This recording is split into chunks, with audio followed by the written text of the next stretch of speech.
Good morning and welcome to For the Health of It this morning. I am Dr. Scott Phillips, local chiropractor and owner of Lifestyle Chiropractic in the Clock Tower building here on Main Street, and I will be your personal health care expert for the next hour. And today's going to be a fun day. If you saw the Facebook post earlier this morning, we are taking a mental health day today. And a lot of times we need one of those, and we've got just the expert here to talk to us and help us out with that. His name is Travis Sanderson. Travis, go ahead and say hi to everybody. Hello, thanks for having me this morning. Of course, Travis, it's good to have you. Travis has a practice with his wife upstairs in the Clock Tower building, and so I get to visit with him here and there, and I think this will be a really fun show. He's going to help us. I put in the Facebook post I put down, you're going to help us dial down the crazy. Hopefully that I feel like we all kind of need a little bit of a break here and there, and so this morning hopefully it's going to be fun, relax, listen to the radio. Don't let the kids screaming in the background deter you. And that was actually for my wife, who is at home with kids screaming in the background. So, but anyone else out there listening, let's talk about a couple of events going on this weekend. We're going to change the format just a little bit. We're going to roll right into what we've got going on, and then we'll go through some of the article and things like that later on. But we want to talk about the events. Obviously, again, every Thursday it's a great day and a great morning for me to talk about the farmers market and concert in the park. That's going on starting at 4 o'clock. So anyone that hasn't been yet this year, it's been really busy. I usually kind of pass by on my way home from work, and I stop in and walk around a little bit. And it's been pretty crowded even just the 2 weeks that it's been. And I know there's not a lot of produce right now, but there is plenty of things to do, and the music's always really good. And so usually the band starts about 6:30, but the farmers market itself starts at 4. So feel free to get out there and check that out. And you never know who you run into over there, that's for sure. So, and then the other thing I want to talk about is the Relay for Life. I know we talk about that on this show a few times. But it's coming up not too long, July 11th. Anyone that's ever been involved in one of these activities, Relay for Life is a really good way to kind of celebrate people that have fought cancer, whether they've won that battle or lost. Really good way for the community to come together. And there's all kinds of prizes that are going to be given out. There's a silent auction with tons of businesses with their support. And so keep looking for information there, but just mark that calendar for July 11th. It's over at the Southfield Road Park. The other one I wanted to talk about was the Spartan race this Saturday. I don't know, Travis, you ever heard of this Spartan race? Yeah, I've heard of it. Never participated, but I hear it's pretty intense. Holy cow. So they're running it again this year. It's up at Soldier Hollow, and it's this Saturday. So I'm not telling you go out and register and start training, because if you haven't trained, don't do it. Don't sign up. I don't know if you can, but please don't. But if you want to go check it out, I think you're allowed. The first wave of runners starts about 8 o'clock, I think, in the morning. And it's something from, I can't remember how many miles. It's like 10 to 12 or something like that. Which would be hard in and of itself, but they're climbing mountains, and they're doing all these obstacles and things like that. And so definitely a feat, something to watch if you want to go check it out. It's at Soldier Hollow again this Saturday. And then another new event that I haven't seen before is a half marathon being run here in the valley, starting kind of Deer Creek Way and following the Heber Creeper Path. I don't think you run on the railroad track, hopefully. Yeah. Bad for your ankles. Exactly. But a half marathon, and that's coming up July 19th. And I'm telling you, I'm somewhat tempted to sign up. So we will see if that's something I end up doing. But always nice to run something close to home. Oh, yeah, those events, they're nice to have. You know, if I can go run a half marathon somewhere farther away if I'd like, or, you know, if I poop out and die in the 5th mile, I can just call my wife. She can be there in 5 minutes. Yep. No shame in that, right?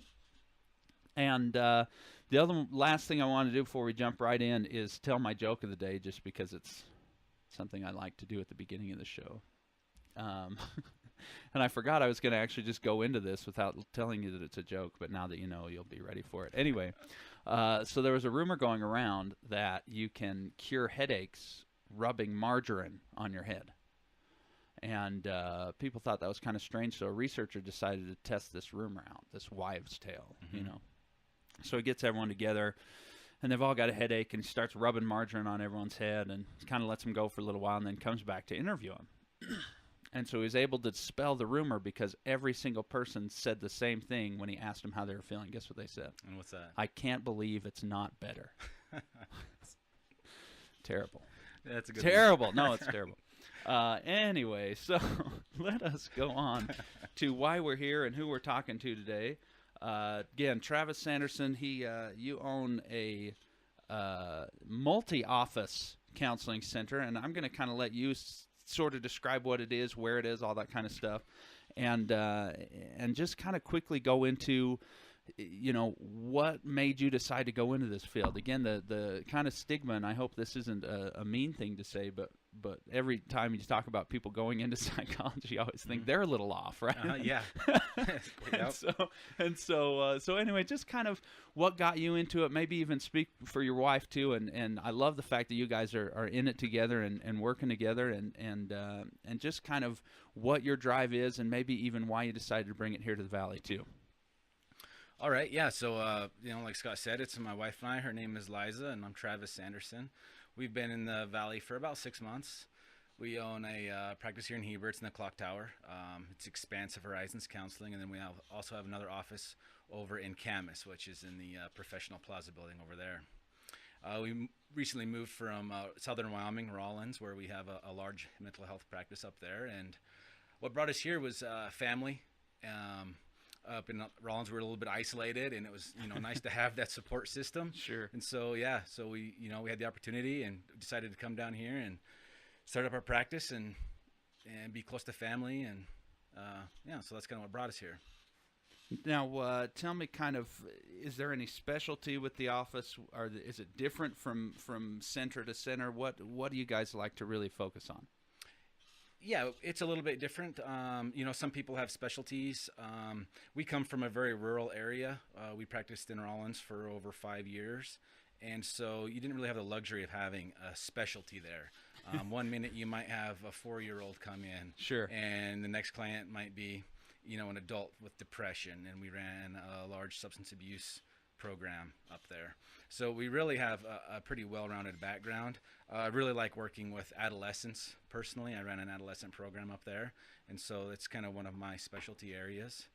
My wife, she's actually a mental health therapist, but she's also a psychologist. She has a degree in EDS in school psychology, and she's actually wrapping up a clinical psych degree right now. Cool. So she offers those assessments and services as well. So nothing like going to school while you're trying to work full time, right? Exactly. Yeah. That talk about stress, and trying to balance life and work and school. So yeah, it's a challenge, but it's been great. It's been a good process. Now, I talked to Liza, maybe even unbeknownst to you, because I said, I don't want to try to get Travis to brag on himself, because he won't. So I asked her kind of what your specialty is, and that's what she brought up was the adolescent side of things. So I kind of want to start there, since that's sort of where your passion is. What are we seeing with adolescents? What's the difference now, let's say, between the kids that are growing up, that are what they're facing now, as opposed to maybe 10 years ago? And maybe any of these parents that are, parents are worried about their kids, right? And I think that's always been true.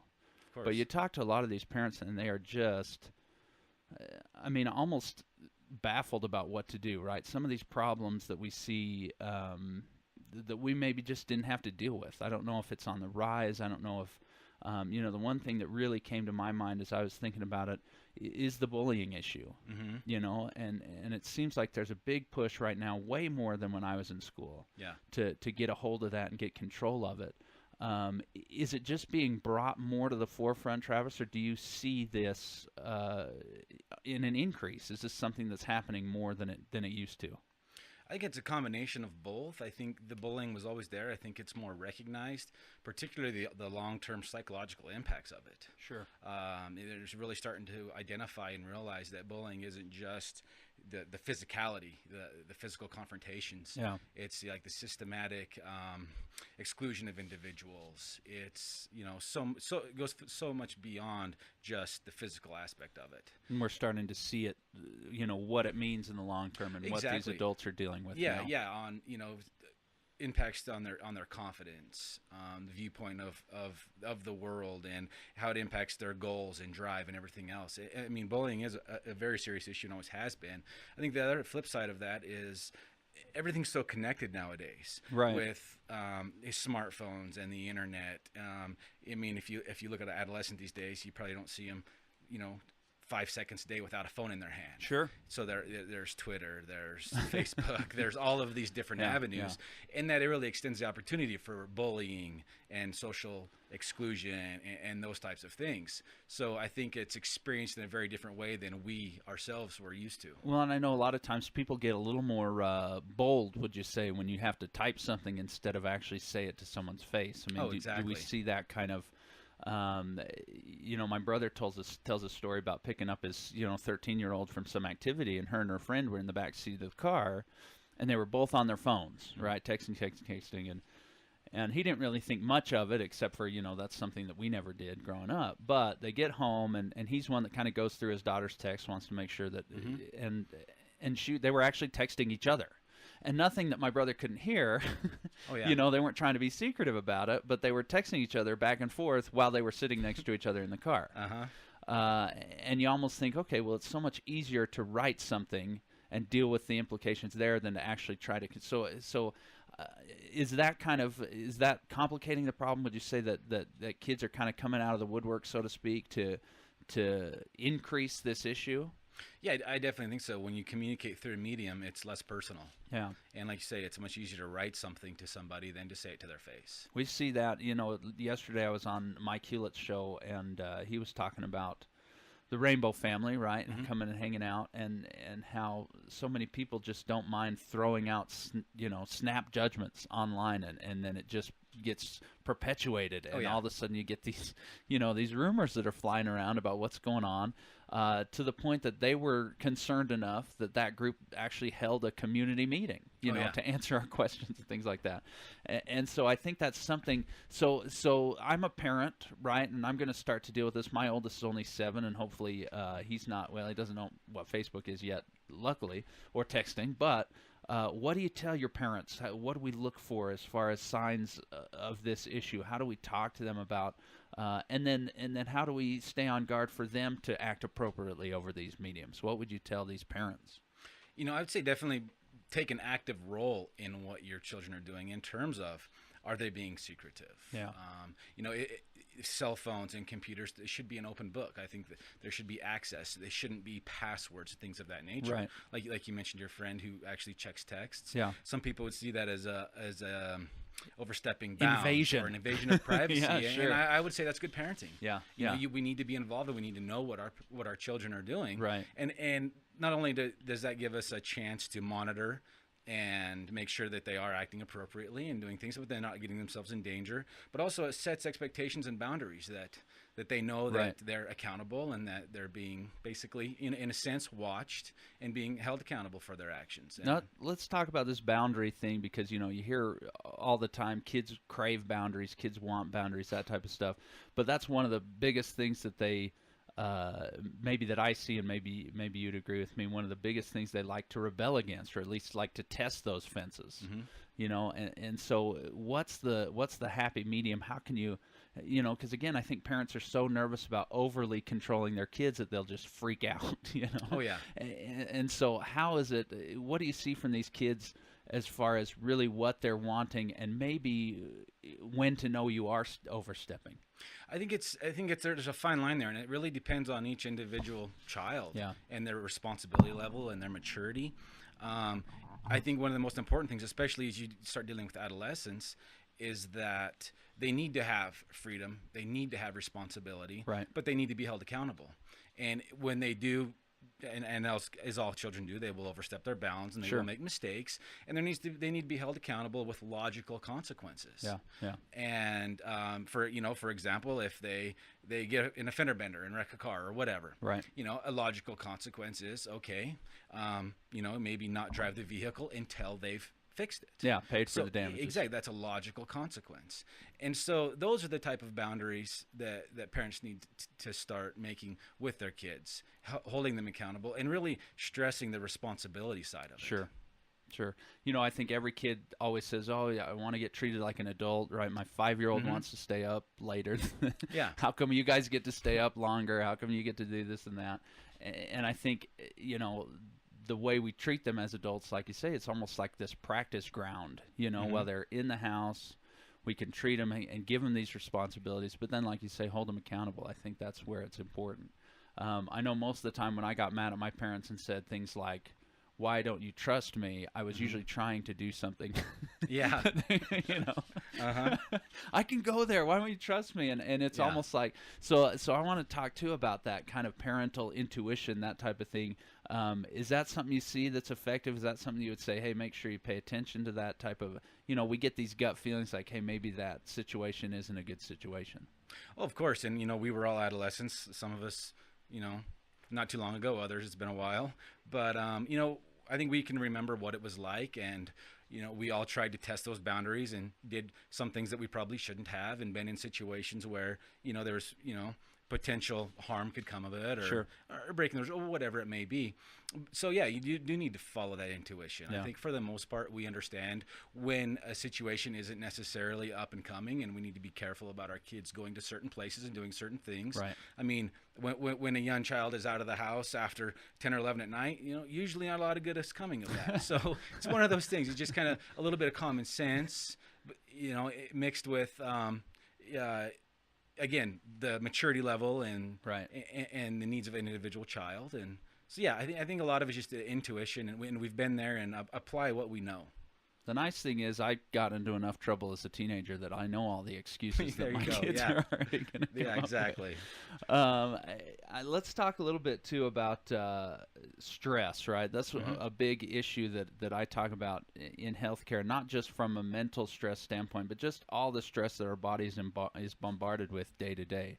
And you talk about it too. We got the cell phones, and we've Yeah. always got them. We got the everything's so close, and we're constantly under this barrage of stress. Tell me, do you see the effects of stress in what you do, and maybe what are some of these signs, and what are some of the consequences in these people that are really stressed out? Oh, definitely. I think stress is probably one of the biggest issues that people face today, and it is. We're always connected. We have the smartphone, and every time that it dings, we have to pick it up and see what it is. If we it's a can't, text, we or, can't wait. yeah, exactly. Yeah, it is. My And- wife can. It drives me crazy. Her phone will beep, and I'll be like, "Honey, don't you want to see what I like?" Oh yeah, I don't know.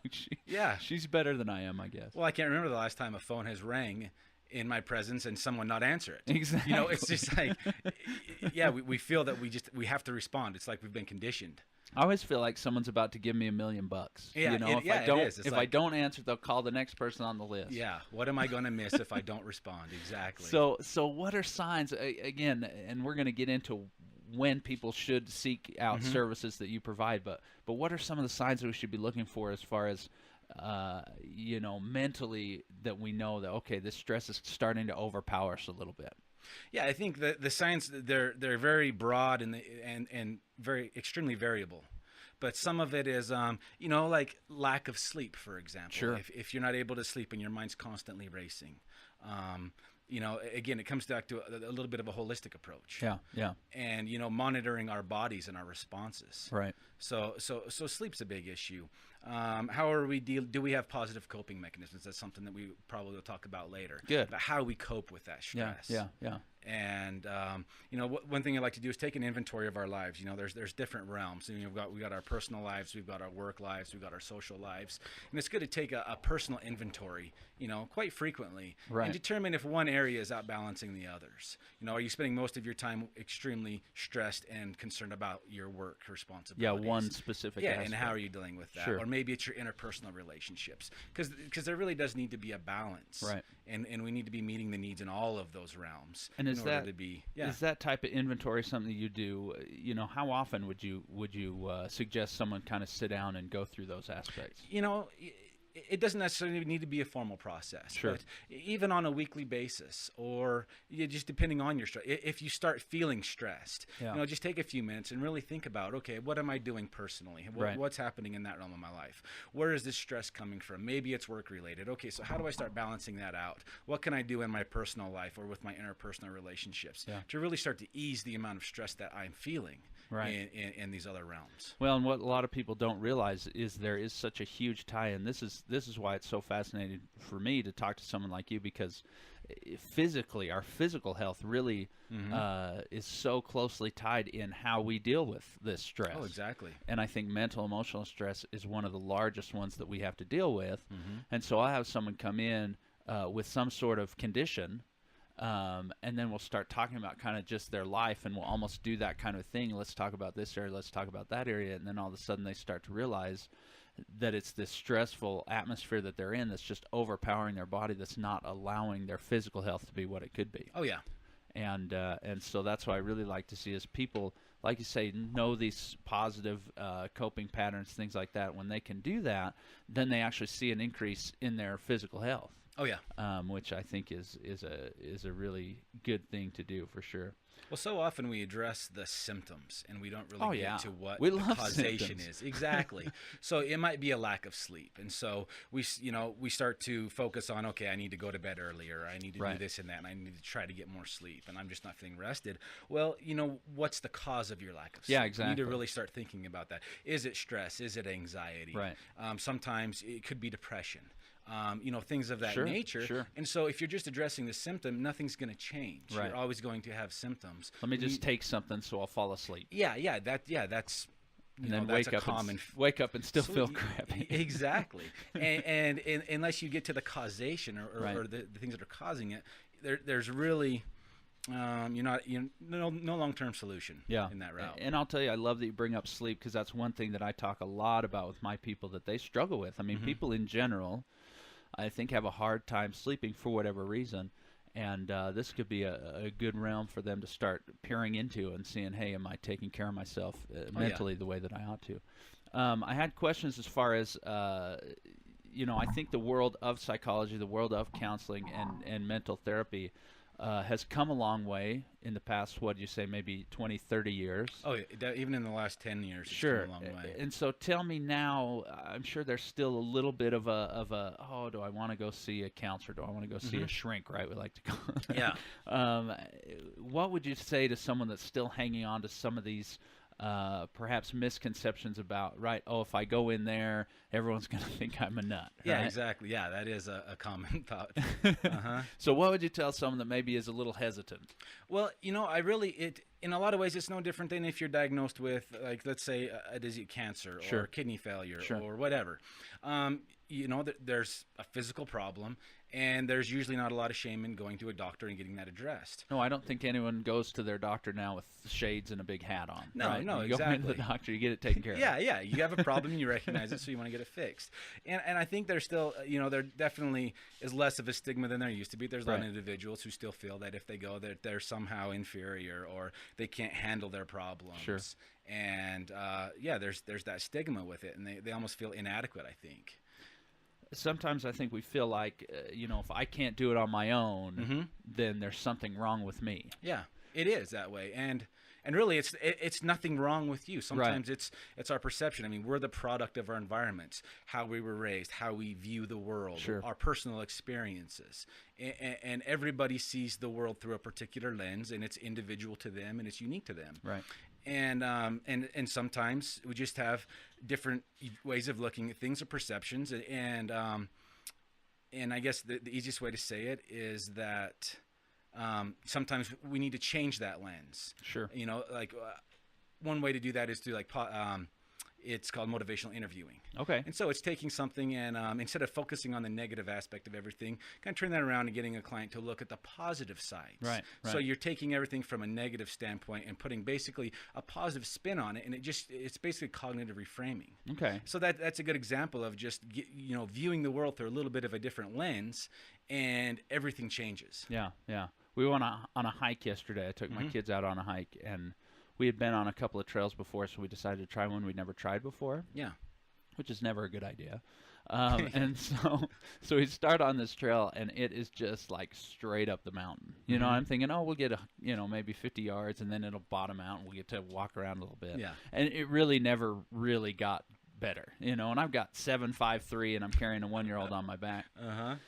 I'm like, okay, this is not good, and so finally there's this one bigger hill, and I'm like, okay, I just want to get, because we always feel like, right, it's going to be better there at the top of the hill, and so I'm like, okay, well, I'll climb up this last one, and if it's not better, we'll just go back, because we hadn't gone very far. But my 2 boys decided to follow me, and so they came up, and it was pretty slick, and so we got to the top of that hill, and of course there was another hill waiting, and so we're like, okay, let's just go home. And on the way down, my 7-year-old was just hating it. I mean, hating it, right? I mean, he didn't want to go anymore. I mean, and so we kept going, and I thought, oh, this is going to ruin hiking for him. I thought this was it. This is the last experience that he'll ever have. And as we're getting to the car, he notices this really neat-looking caterpillar on the ground. And his main motivation a lot of times for going out into the wild is to find animals. Now, he always wants to find a tarantula, and I try to tell him that he probably may not in the wilds of Utah, but he finds this really cool-looking caterpillar, and he brought his little bug catcher, and he got it. And I'm telling you, he can't even think about all the negatives of that hike because of this cool caterpillar that he now has, and he's feeding it and all that kind of stuff. And I think it's such a great example of he was just crying miserable, 3 minutes before. And then all of a sudden something positive happens. He's able to shape the whole experience just from that positive thing.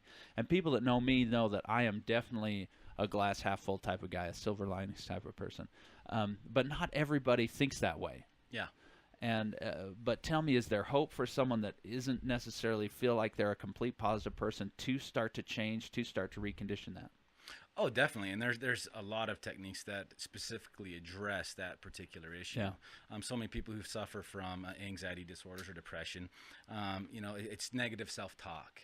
It's those negative automatic thoughts that automatically pop into our head when certain events happen, and it happens on a daily basis all day long.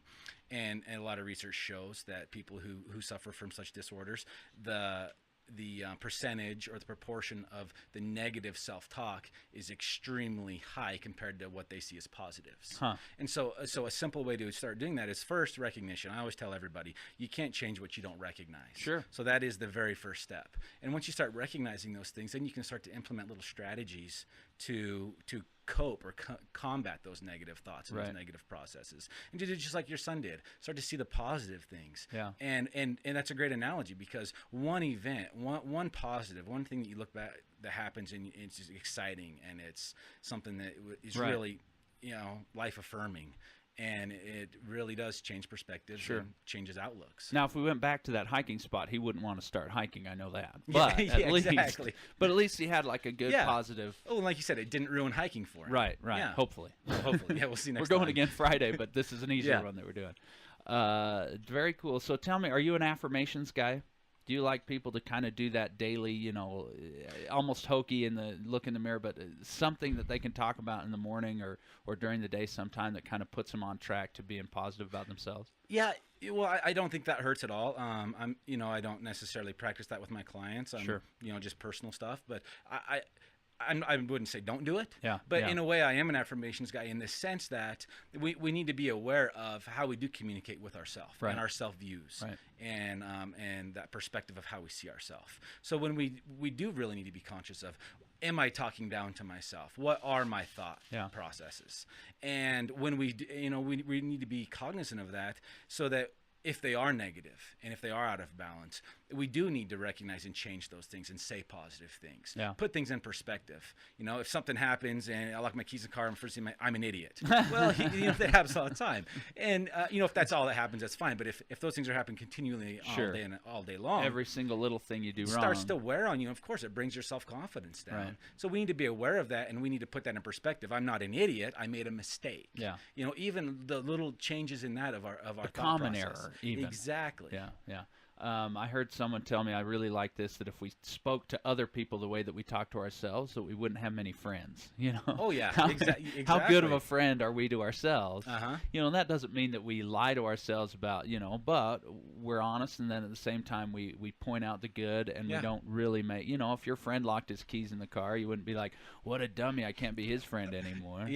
You would say, oh, that's sad. You want to help. It's kind of the same thing with Hmm. us. Tell Yeah. me, are there main problems that people have when they come in? Are there like specific, maybe here to the valley that since you've been here, they say, man, it just seems like everyone that's coming in has some sort of common core issue, or is it just all over the place? I think it is. It really is all over the place, and we're unique individuals, and like I said, we're the product of our environments and our experiences, Sure. and everyone is definitely unique. If I had to outline some of the common themes, it's definitely the uh, the idea of that self-talk, Right. negative automatic Right. thoughts, and the things along with that, anxiety and depression. I think a common thing, especially with parents, is parenting. Sure. We live in a very different world than we were raised in. And that only a decade ago things were extremely different. Right. Right. And so it's a changing and evolving world as parents, and there is a lot of frustration and a lot of I just don't know what to do with my children. It's extremely different. Even look at our school systems and how Yeah. they have to treat children compared to how it was 10, 15 years ago. Oh yeah, definitely. So anyway, I think that's a pretty common theme. I guess that's why we don't have a parenting manual. It's just changing so much. Oh, exactly. And the manual would be ever changing.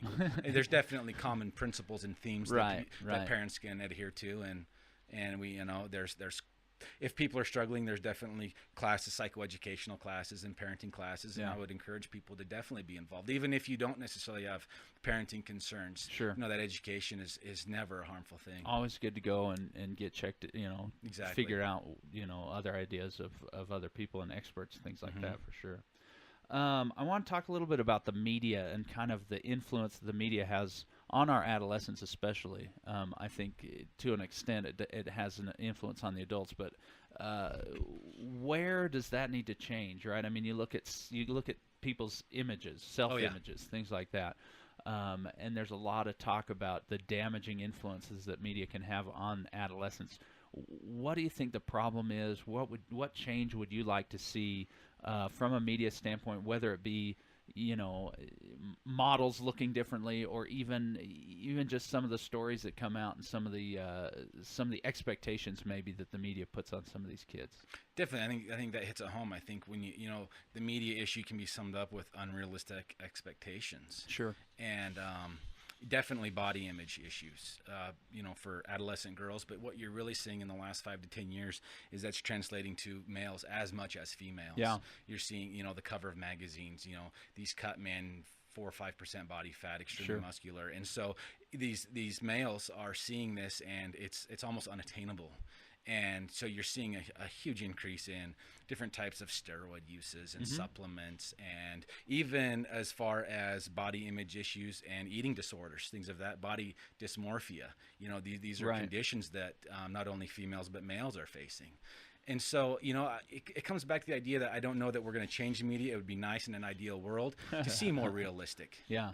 individuals represented. But that doesn't sell the magazines, does it? Exactly. That doesn't sell. Everyone wants to see Hugh Jackman on the cover, all ripped out, That's right. But, in his Wolverine pose. Exactly. So, Man. what that comes down to is, we need to be teaching our youth about expectations Right. and about being okay with ourselves. Having those open dialogues and open conversations. Exactly. And, a good thing to do is to model that to them. Sure. I think as parents, we need to be modeling to our children, number one, a healthy lifestyle. Yeah. But healthy doesn't mean looking like the cover of a magazine. right. Healthy is being confident. Right. Healthy is being being active and comfortable with your own body. Sure. And, we portray that to our children, and it makes a huge difference. We had a lady on a little while ago, and we talked almost specifically body image issues, and she was saying that was one of the things that she talks to her clients. She's a fitness instructor, that Okay. type of thing. She does some food nutrition things also, and Melissa Milam, actually, she's listening, but she was talking about that she talks to her people about. It's not just about teaching the kids, hey, you should have, we can talk to them all day and say, oh, you should have, but then if the first thing we say when we look in the mirror is, oh, I wish that this, or let's say we're talking with a group of friends and we're telling, saying all the stuff we wish was different on our own bodies, and our kids are playing outside and we think, oh, they can't hear us, but really Yeah. they do. Tell me about, again, we talk about that do as I say, not as I do, right? It's such a Yeah. common parenting technique that I think we all fall victim to. But I think constantly now, and all these studies are coming out, not only nutrition wise and mental health wise, and all of these health aspects are saying it's so much more important what the parent does from a patterning standpoint than from an actual here's what I'm telling you to do type of thing. Exactly. And so again, with what you see in the adolescents and the challenges they have, what are some of the things that we as parents need to be doing? What do we need to be aware of that they're seeing it, they're picking up on, and they're patterning? I guess body image is going to be a big one, probably. Yeah, and when it comes to that, Because that's one that really doesn't go away. No, it doesn't. I think kids think that adults are way more confident, things like that. But I think we're always looking and seeing, oh, I wish I could change this. I wish I could change that.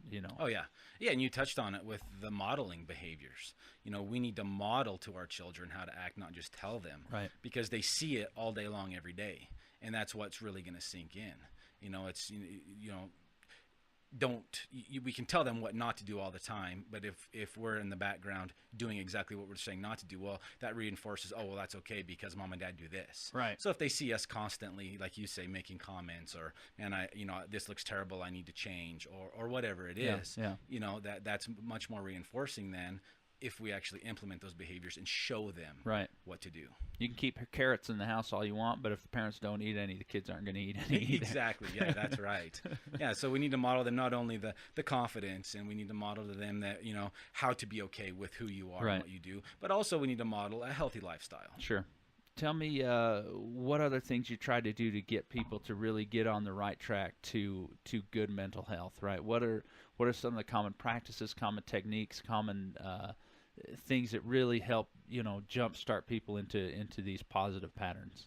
And that's one of the things about counseling. I think so many times people come in and they want to tell you the problems that they're facing, and then the first thing out of their mouth is almost like, fix me. Sure. Oh yeah. I would love to. I wish you could just say, here's all my stuff. Yes, you do it. Yeah, and it'd be love to say, okay, if you do A, B, C, and D, you're going to be fixed. It's over. Yeah. And really, it doesn't work that way. Right. So one of the first things with counseling is doing a self-inventory, and that's what a counselor will get into with you. Yeah. And it's about self-evaluation, helping you prioritize what your goals, what your values are, what you really want out of life. Yeah. And so so much of a counseling relationship is more of facilitation. Okay. It's really challenging an individual to take that self-inventory, to do that self-exploration, because so many times we get stuck. And it's just like, when you work in a group, it's so much times it's a lot easier because you're hearing other ideas and other perspectives. Sure. Where if you're just by yourself, you have a certain way of doing things and you have a certain thought process and pattern,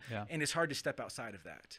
And so that's kind of what counseling does, is it offers another perspective, and it helps you challenge yourself, because no one knows you better than you do. So given the right tools, given the right encouragement, people can usually make those changes, see them, make those changes for themselves. But having that different lens, like you say, having someone else to kind of come in and help shift that focus. Exactly. And there is a lot of tools that we help people with, developing healthy coping skills, for example. Right. Learning how to deal with life stresses. And sure. So there is a lot of different tools that can be taught and helped. And there's psychoeducational classes that are more aimed at helping people, basically educate them. So there's a lot of different tools in counseling, but that's the biggest thing is, for the most part, people know themselves better than anybody else. Yeah. They just need that little bit of encouragement. They need an outside perspective on, okay, let's really self-explore. Let's challenge those beliefs and come up with solutions. Well, and then in that mindset, right, again, we talk about that stigma of, oh, I must be broken. I need someone else to get in there and fix me. Really what we're doing is we're trying to just refine the processes that already take place in our body and just trying to make those a little bit better by bringing someone else in, a fresh perspective. You think about, if you want the health you have, keep doing what you're doing. But if you want to change it, there's got to be a change. And it's not more of what you're doing. It's something completely different. And I think, like you say, you get an expert in there to kind of take a look, but ultimately give you those tools to be able to keep it up on your own, and then at that point you're more empowered than you were before. Exactly. And I think that's just an important thing in health in general, and I love that that's part of your guys' philosophy too, for sure. Um, the I guess last little, we just got a few minutes, then we're going to let Travis go. But the one kind of thing I wanted to talk about here at the end was just maybe um, ideas that you would have for people to do just on a daily basis, right? Something that if someone was listening right now and say, I think this is an area that I could improve. Obviously, I would tell that person, hey, find a professional, go check it out, and go get some things worked on. But are there just little things that you say, if somebody would do something like this, every day, wouldn't take very long to really keep up on this type of thing? What would you tell someone like that? It comes down to self-care. And self-care basically is defined as those things that make us happy, things that we look forward to doing, Sure. things that are enjoyable. And it can be anything from being involved in your community. It can be exercise, finding that hour a day to do something that you just truly enjoy. If it's reading a book, if it's going for a walk, a quality family time, any of those things that something you look forward to. And our lives are so busy, going back to always being connected to, our phones and TV and everything else.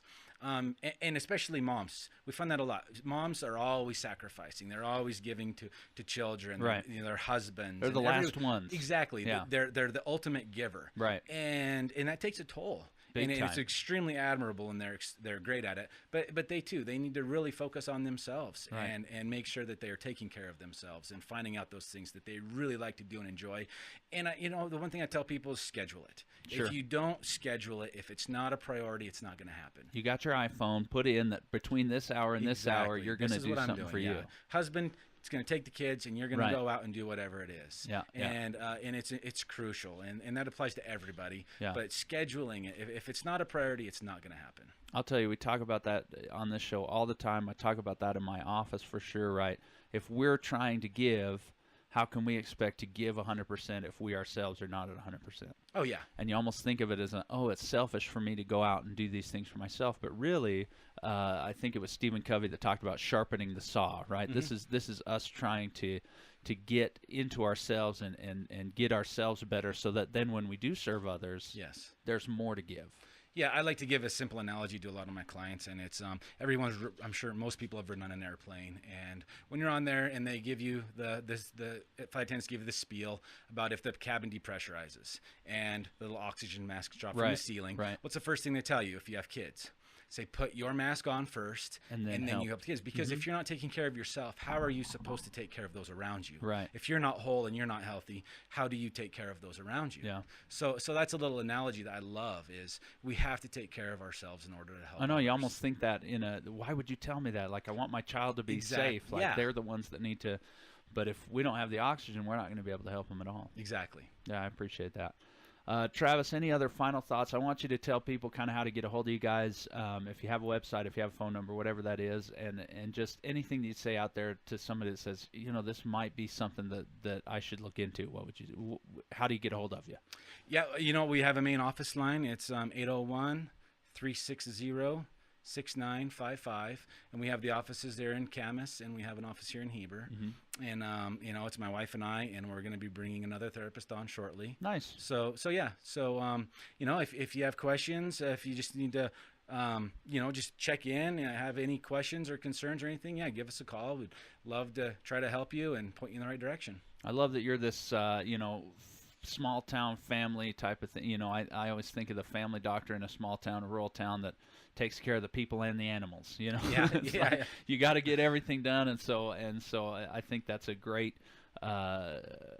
tribute to what you guys do, and I think you're gonna be a great part of the community. We appreciate you coming in. Yeah, we love being here. We've enjoyed it, and very, very thankful to be here this morning. All right, Travis, thanks so much. Get to work and go start helping people. Thanks a lot, Scott. No problem. All right, our next little group, we're going to talk about this article that I found recently. I'm really, really excited about it. I'm telling you, I don't know what it is about this science fiction stuff that's coming to life that I really, really like. But just recently, a man that has been paralyzed for a few years, he actually got in a car accident and was paralyzed from the neck down, is the first person ever to be able to move his arm muscles by thinking. And that's kind of a funny way to say it, but it is because right? When the spinal cord is damaged, we don't get those informations out into the into the extremities, and so this person was the first one to be able to think that he wants to move his hand and actually have the hand move. And I'll tell you how this happens. So there's a process that's called neural bypass, and it's a hugely really crazy process. It sounds very extensive. Basically, what they do is they embed a chip, a computer chip, a microchip, into your brain, in this specific person where his hand moves, what in the motor cortex that controls his hand movement. And so when he has that thought and he has that neural impulse, instead of that impulse just going down to the spinal cord and out to the hand, it actually gets picked up in a computer. The computer has an algorithm to say, okay, this is what the impulse is trying to do, and then it sends it into the sleeve that he put on his arm, and then it actually made that muscle movement happen. And again, such a crazy idea, and such a hope-bringing study for someone who has lost the use of their limbs, has lost some of these things due to paralysis, which can be very devastating. And so the before was such an extensive process, but it's so neat to see what we're starting to realize about the brain, about what goes on. Basically, they put him in an MRI machine and tracked the brain activity, and they would show him pictures of specific hand movements, specific arm movements, right, specific finger movements, and then they would track how the brain lit up. And they said, think about these movements. Obviously, he couldn't do them, but think about them. And then they would track how the brain lit up, and then they knew exactly where to put the chip to control these movements. And I just think it's completely fascinating for him to be able to have this. Now, again, if you look at the picture, which you can't, but I mean, he's hooked up in his brain. It's like something's plugged into his head, and it goes to this computer and then comes back out and goes onto his arm. But the fact that he can think of an arm movement and do it, I think is such a groundbreaking thing. And I'll tell you, it's the first time that this has ever happened. Now, they've had you be able to think of something and have a robotic arm move, and they've thought about the implications there. But this is the very first time that someone who is paralyzed has been able to think of a movement and actually get their body to do it. And so a groundbreaking study. Definitely want to give the credit to the people here. It had to do with, there were doctors from the Ohio State University, Wexner Medical Center, and researchers from Battelle Memorial Institute in Columbus, Ohio. So they're doing some crazy things in Ohio. Hopefully RoboCop is next. Well, maybe not. I don't know.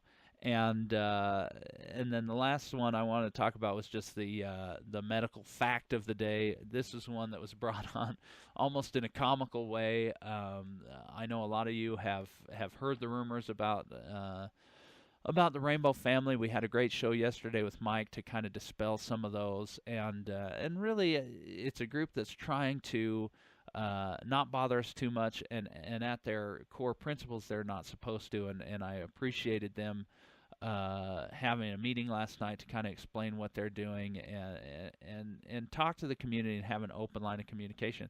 But one of these rumors that I'm sure many of you had heard was that one of their tactics, to get free food or whatever, was to go into these grocery stores and urinate on different things, and so then have to be thrown away, and then they could go to the dumpster and get it. And so comically, I think someone said, well, urine is sterile and you can drink it, so it shouldn't be a big deal. And I guess I thought this is a good medium to dispel the rumor about the sterility of urine. It is not sterile, and so basically the reason that is said is because when it's made in the kidneys, it is a sterile liquid.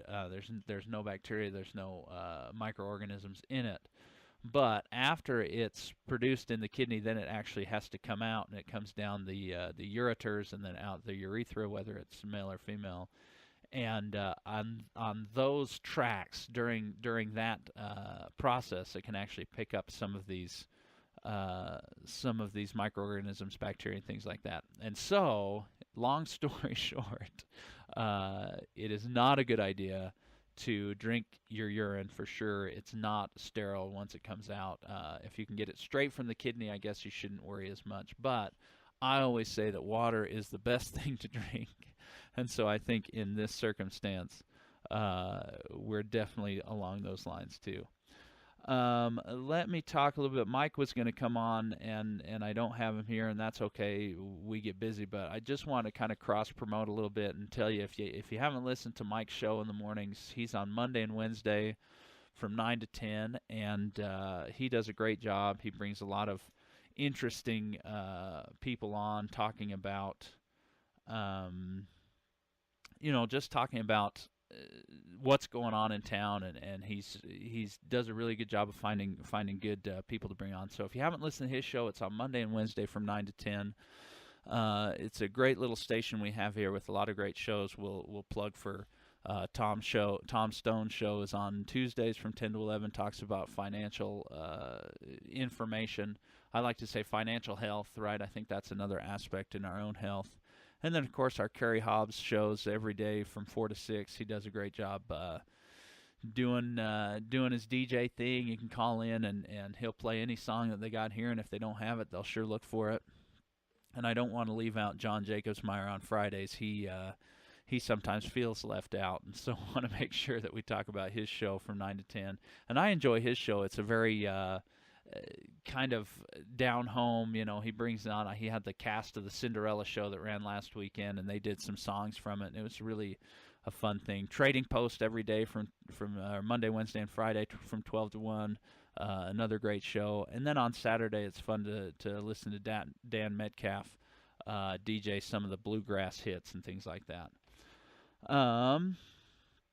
The other thing I wanted to say is that if you enjoy the show and you think, hey, I wonder what else they've been talking about, there is a YouTube channel you can go to. If you just search out, the show's name is For the Health of It, and look for a video that's got KTMP's logo on it. It's not too far down the list. Hopefully, if enough people search it out, it might be real close to the top.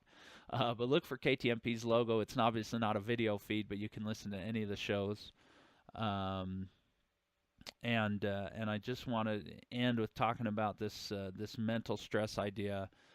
Again, there's such a tie between how we're dealing with stress physically in our body, physiologically, and what we see in our health after that. And so if I can help anybody make any big time change in their health, it would be to start to really tie that in. Start to really say, hey, I'm stressed all the time and I'm sick all the time. There's a correlation there. And I think some people think that there is, but I want you to know that there really, really and truly is. That physiologically things happen in your body under stress that make you susceptible to a lot of this illness and a lot of these diseases.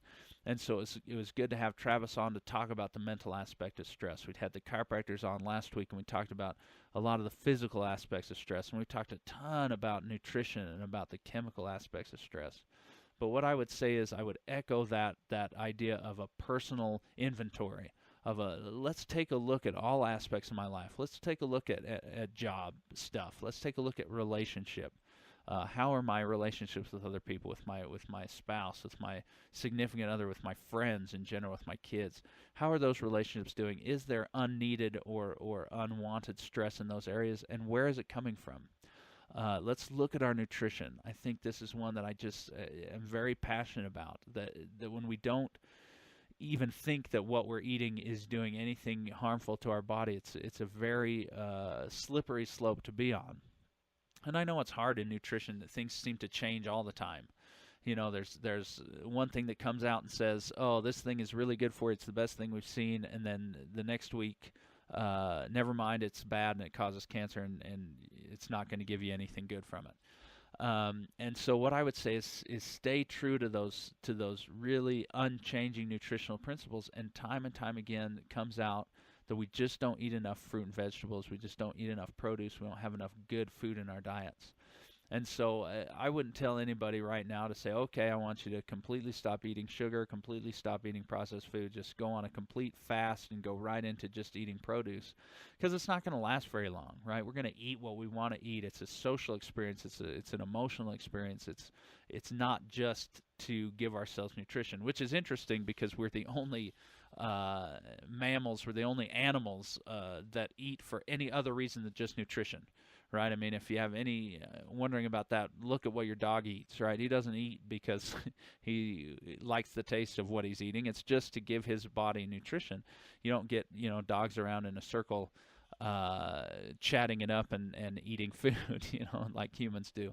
And so we have to start to recognize why am I eating and what am I eating? And so if it's a social and emotional experience, let's try to keep the junk to a minimum. Let's start to find some of the good things. I always tell people that I really like sweet food, right? I like ice cream and things like that.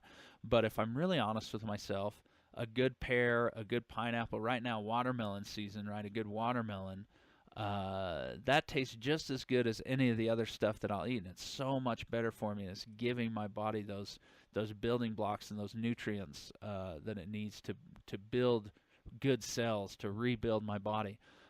Anyone out there that's worried about their health, that's worried about the direction that their health is going in. Again, I say, if you want the health that you have, keep doing what you're doing, right? If you don't want to change, then that's okay. But I think everybody, when they're really honest with themselves, knows that they want to feel better, they want to do better.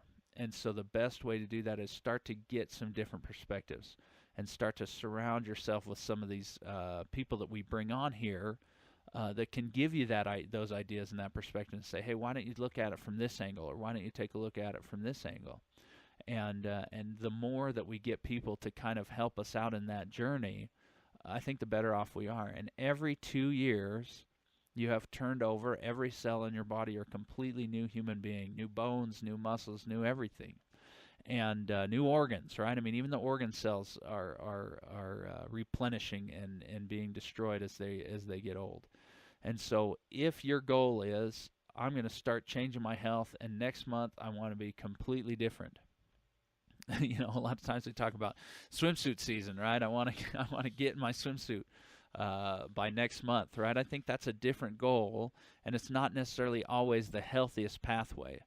But I think if we can step outside and instead look at our goal from a long-term standpoint and say, hey, in 2 years, how do I want to look? Or even in a year, if I can do one small thing every single day for the next 2 years, how will that change how my cells are being made? And for me, one small thing could be eating more produce, right? Okay, from now on, I'm going to, instead of just eating whatever I want, I'm going to consciously think of, before I eat breakfast, before I eat lunch, before I eat dinner, I'm going to have one piece of fruit or vegetable, right? However I like it prepared, whatever it is, I'm going to do one of those, and then I'll eat whatever else I want. Because I'll tell you that if you'll do that simple thing and nothing else for the next year, even in the next 2 years if you can. And how long does that take, right? It's not expensive. It's not something hard to do. But if you can do that consistently for 2 whole years, your health will be so dramatically improved. You'll sleep better. You'll think better. You'll deal with stress better just with that small change. And so if there's anything I can do on this show, it's to give people these ideas, that the small things that you do that you can do on a consistent basis, not for 3 weeks, not for a month, not for even 6 months, but something that you can sustain throughout your whole life.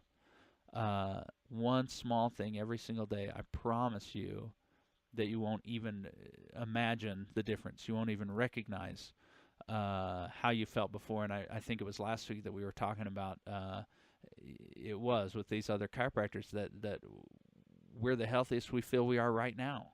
Not when we were in our 20s, not when we were in our teens, but right at this point. And if you had talked to me 10 years ago and said, here's where you'll be in 10 years, I wouldn't have believed you. And I hope that, and I wish that on everyone listening. I want you all to start to make some of these changes that make it so that you can feel like, hey, I can't believe how healthy I am right now. I can't believe the changes that I've made. And if you talk to my 5-year-ago person, he would say, what? I'm going to feel that good in 5 years or 2 years or even just 1 year. And so that'll be kind of my closing thought for you all. I hope you have a great day today. It's a little cloudier than it has been, but it still feels pretty nice to be out there. Get out and be healthy, be well, and if you do nothing else, if you do it for no other reason, then do it just for the health of it.